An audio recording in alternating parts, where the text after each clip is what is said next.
Here's a Whirlpool refrigerator here.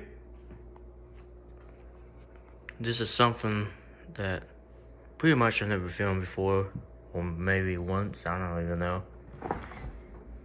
Anyways, open it up. Has two doors for the fridge.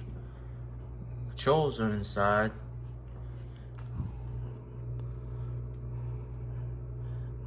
Both temperatures are at 3 degrees. Both light bulbs still work. And here's this. This is model WRF535SWHZ07. So that's that, really.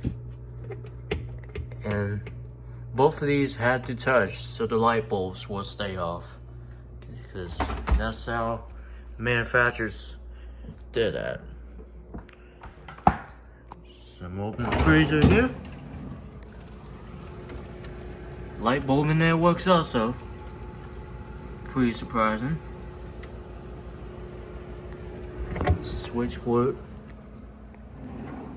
Anyways, this is about it.